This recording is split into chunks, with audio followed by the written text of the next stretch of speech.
Word আমরা চলে সামনে আরও কঠিন দিন আসছে। আপনি চিন্তা করতে পারবেন না যে কত দ্রুত আপনি ঘরে রান্না করছেন না, বলে দিই ফোনে বলে দিবেন আপনি খাবার চলে আসতে পারেন। এখন হচ্ছে না, এই যে কি ফুড পান্ডা হচ্ছে না স্যার, বড় বড় প্ল্যানগুলোর ক্ষেত্রে সরকারের কন্ট্রিবিউশন কি থাকবে? বড় ভুলের সাথে আমাদের গ্যাস বিলগুলি যেগুলি আছে ওইগুলি গ্যাস দেওয়ার চিন্তা করতেছে, কিন্তু পারতেছে না খাবার দেওয়ার জন্য। এখন এটা যদি বলি কিছু আমাদের সরকারের বিরুদ্ধে চলে যায়, সরকারি কাজ করে সরকারের বিরুদ্ধে বলা যাবে না, যে সরকারে থাকুক না, বলতেছি ধরেন ধরেন ওই যে আনোয়ার ভাইয়ের কথা বললেন 30 লক্ষ টাকার উনি প্রজেক্টটা বানানো, 30 আমি লক্ষ ধরেন উনি ধরেন আমি একটা এরকম বড় একটা প্ল্যান করতে চাইলে যদি ধরেন আমি 50-50 যদি সরকার মানে আপনি 15 লক্ষ কন্ট্রিবিউশন। টাকা দিলেন, হ্যাঁ, সরকার 15 লক্ষ টাকা দিলে এই যে প্রজেক্টটা আছে 15 লক্ষ টাকা দিলে আমরা কোনটা 15টা উপজেলাতে কাজ করতে পারি। আপনি চিন্তাটা এইভাবে সরকার চিন্তা করতে, যেন 15টা উপজেলা যদি একটা করে প্ল্যান করি, আমি 1 উপজেলা 15 উপজেলা 15 লাখ টাকা দিলাম, আমি একজনকে না দিয়ে কি করলাম 15টা উপজেলাতে কাজ হ্যাঁ, তাহলে 15টা উপজেলা কি পাইলো, গ্যাস পাইলো, খুব সুবিধা পাইলো। আমি একজনকে দিয়ে দিলাম, একজনে ভোগ করলো এখানে, আর 15 জন বাদ গেল। এই জন্য এই জিনিসটা হচ্ছে না। ওনাকে বলছে আপনার ছুটি করে করেন। 15 জন বাদ যাইতেছে না স্যার, ধরেন না এটা তো যারা আমরা যারা মানে বড় প্ল্যান করার পরিকল্পনা করতেছি আমরা তো ধরেন এই এটা বাণিজ্যিক আকারে ধরেন আরো 50 জনে যাতে ব্যবহার করতে পারে ওই হিসেব করে। এখন এটা যদি আপনি ওনার বাড়ি এসে লক্ষণপুর, ওনার বাড়ি লক্ষণপুর থেকে ভিতরে উনি যে জায়গাটা এটা করতে চাইছি এখানে শুধু আমার গ্রামের এটা যদি লাকসাম আমি প্রপারে করতে পারতো, প্রপারে যদি এই জিনিসটা করতে পারতো তাহলে হোটেলগুলিতে দিতে পারতো। হ্যাঁ, হোটেলগুলি বা এটাকে কী বলে উপশহর, মানে লাকসামের সাইডের যে গ্রামগুলি আছে এটা উপশহরের মতো, ওইখানে দিলে চলতো ভালো, ব্যবসাটা ভালো হইতো না। ওইখানে করার পরে উনি এখানে উৎপাদন করে লাকসাম নিয়ে বিক্রি করে, যে দই দধি বা পনির এগুলি উৎপাদন করে লাকসাম বিক্রি করে। বাজার কোথায় করতেছে? লাকসাম। সে উৎপাদন কোথায়? তার বাড়িতে লক্ষণপুরে। বলে এখন কি রাস্তা ভালো, যোগাযোগ ভালো, চলে যাচ্ছে ওইখানে। এখন এত টাকা মেশিন কিনে ফেলছে সে, এখন এত টাকার মেশিন কেনার পরে এখন গ্যাস পাচ্ছে না, বিদ্যুৎ পাচ্ছে না, গ্যাস পাচ্ছে না। এটা কি হলো, তার একটা অপচয় হলো না? আমরা ওনাকে বলছি যে আমি 5-7 টাকা দিই আমরা, আপনি ওটা দিয়ে করেন। তো 5-7 লাখ টাকা খুব কম, আর যে মেশিন আনছে এই মেশিনে খাবার দেয়, এই হচ্ছে মেন জিনিসটা। তারপর আমিও স্যার, আমিও প্রথমে যখন আমি খামার স্টার্ট করছিলাম আমি 1 বছর এমনিতে লোকালে দুধ বিক্রি করছি, পাইকারি বিক্রি করছি, খুচরা পর্যায়ে বিক্রি করছি। পরে দেখলাম যে না আমার মানে পোষায় না। আর পোষায় না বলতে কি মাস শেষে দেখা যাচ্ছে টাকাটা আমার রিকভারি হচ্ছে না।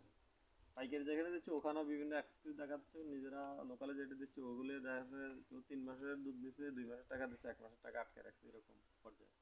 পরবর্তীতে আমি প্ল্যান করছি আমি নিজে দই বানানো স্টার্ট করছি। তো আমি দই বানানোর মোটামুটি আমি ভালো একটা পাইছি। তো আমি ওর পরে আবার আমি এই যে কেঁচো সারের কথা বলছেন আমি আবার ওইটা উৎপাদন করতেছি।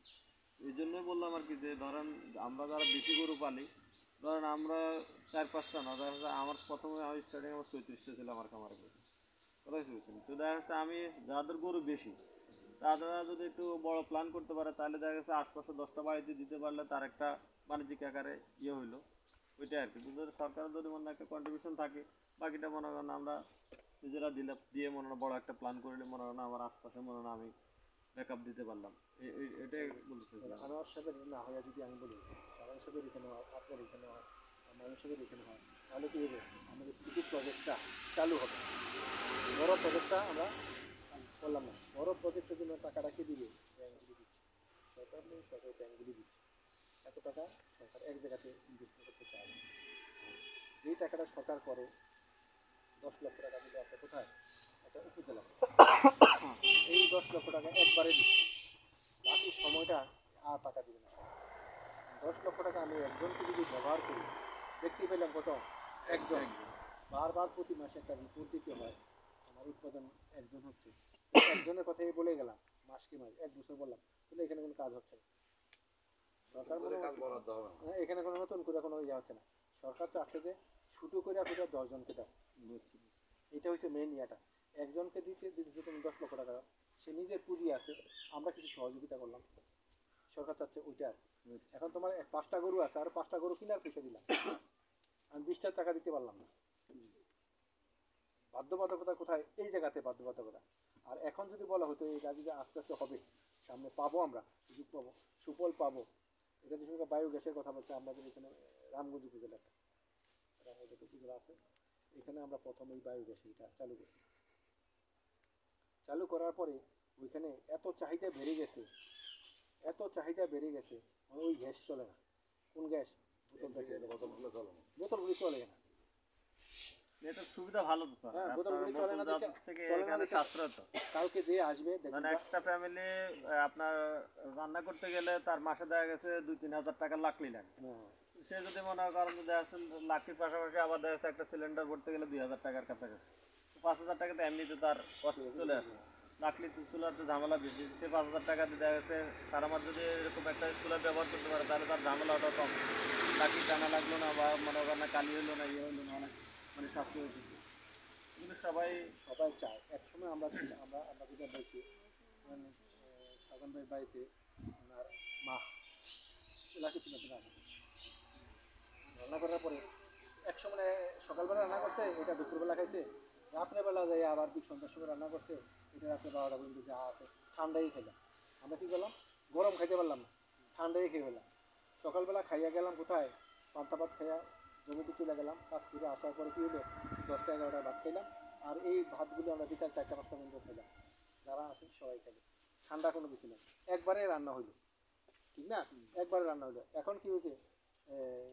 একটার সময় হলে আদান দিছে, পাতলি এতে বসাই দিই, আধা ঘন্টার ভিতরে হয়ে গেল, আমরা খেয়ে ফেললাম, গরম দিয়ে খেয়ে ফেললাম।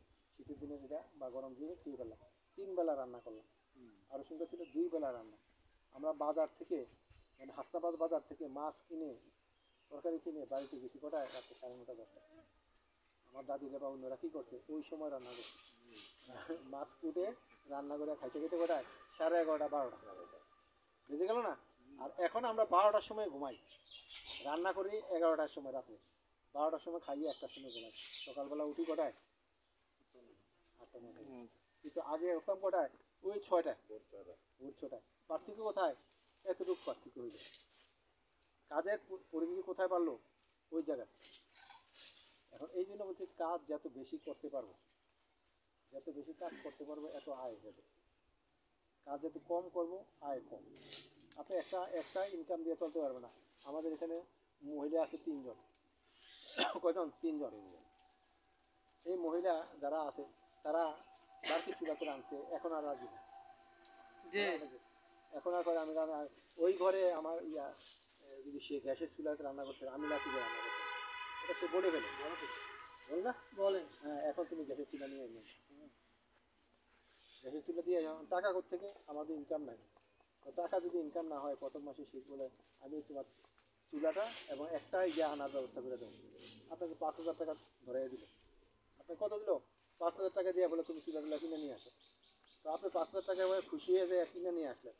আসার পরে বাড়িতে ফিটিং করে দিলেন। 15 দিন পরে গ্যাসটা শেষ হয়ে গেল। শেষ হয়ে গেল না? এখন বলে যে গ্যাস শেষ হয়ে, গ্যাসের ব্যাপারে আনো। এখন সামনে সব তুলছে, এখন তো শেষ নাকি, এখন তো তার কাছে টাকা নেই। এখন কী করলাম? আমাকে এই বাধ্যবাধকতা আসছে। তাহলে কি হচ্ছে? ফ্যামিলিতে ওই গ্যাসের গ্যাস প্রচলন হয়ে গেল না? কিন্তু আমরা যারা এটা করতেছি, দেখা দেখি করতেছি, এইটাই সিস্টেমটা এটি।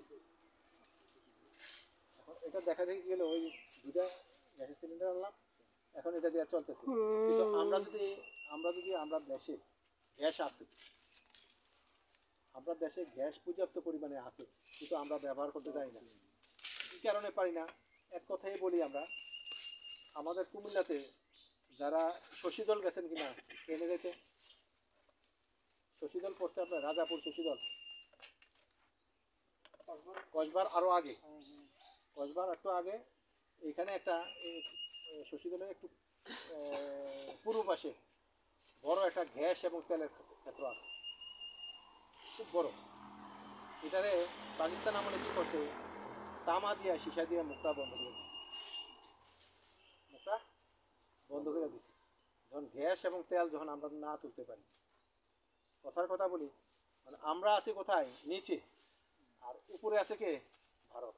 উপরে আছে সে, ওইখান থেকে বোরিং করে গ্যাসও নিতে পারতেছে না, তেলও নিতে পারতেছে না। না নিয়ে কি করছে? ওই আমরা যদি নিচে যেহেতু আসি,